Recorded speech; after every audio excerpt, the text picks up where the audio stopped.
Why does speaking in tongues appear to be a blessing in Acts, while Paul warns against its misuse in his letter to the Corinthians?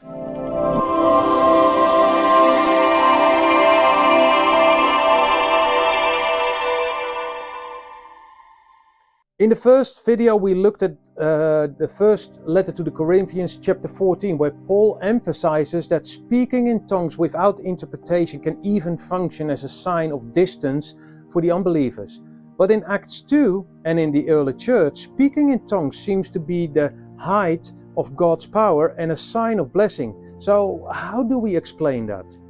If you haven't seen the first video yet, I would strongly recommend doing so, because it clarifies a great deal.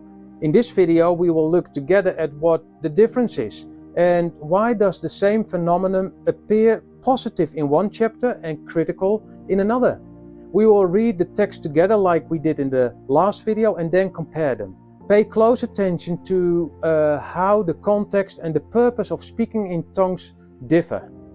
So the first text I want to read with you is from Acts chapter 2 verse 4, where it says, "All of them were filled with the Holy Spirit and began to speak in other tongues as the Spirit enabled them." And you see, this is the first time we encounter speaking in tongues in the New Testament. And notably, this does not take place in a regular church gathering, but at the outpouring of the Holy Spirit at Pentecost.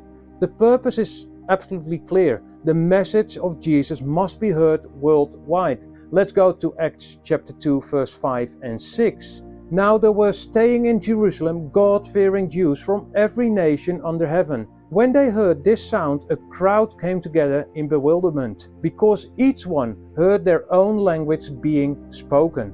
Now notice what happens here. The speaking in tongues communicates directly with outsiders, and everyone understands the message in their own language. The effect is amazement, understanding, and conversion. And this immediately highlights the difference with Corinth.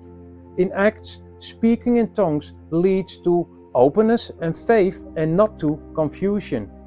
Let's go to another text, Acts chapter 10, verse 44 and up to 46. "While Peter was still speaking these words, the Holy Spirit came on all who heard the message.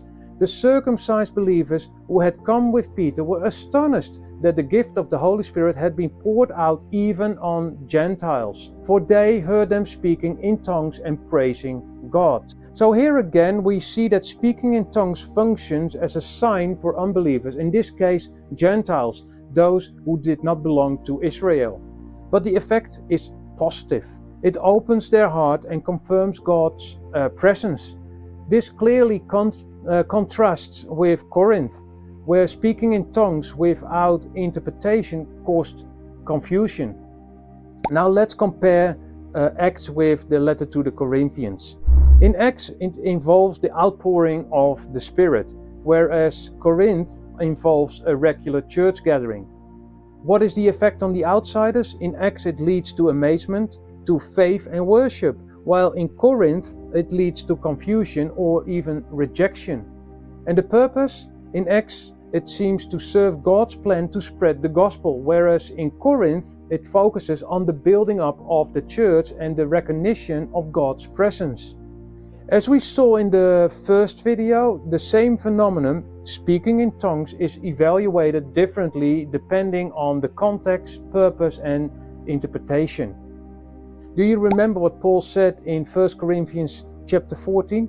Speaking in tongues without interpretation can drive unbelievers away and function as a sign of distance.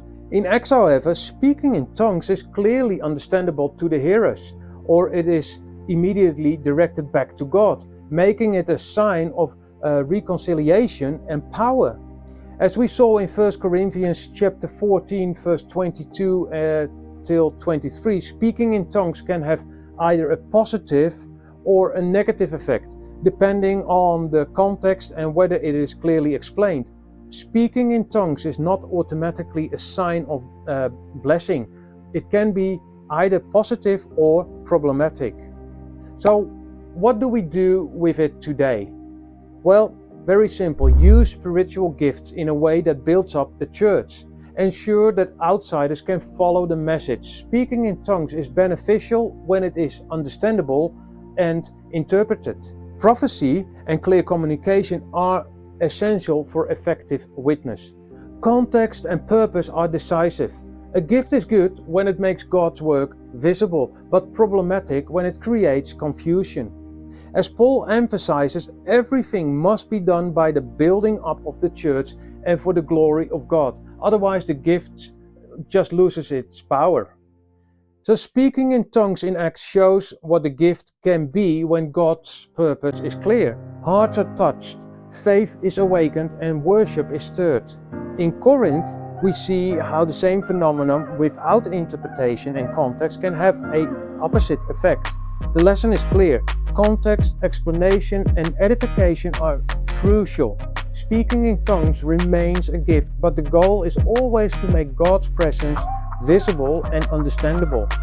And when you combine this insight with what we have learned in the first video, it becomes clear why Paul was so firm in his teaching on speaking in tongues in the church of Corinth. Now, I'm very curious about your ideas about this gift, or maybe about other spiritual gifts. Please let me know in the comments below, but be careful, be respectful to each other, because we all know that this topic can really stir up some of the discussions. For now, I really want to wish you God's rich blessings, and Lord willing, we'll see each other in the next video.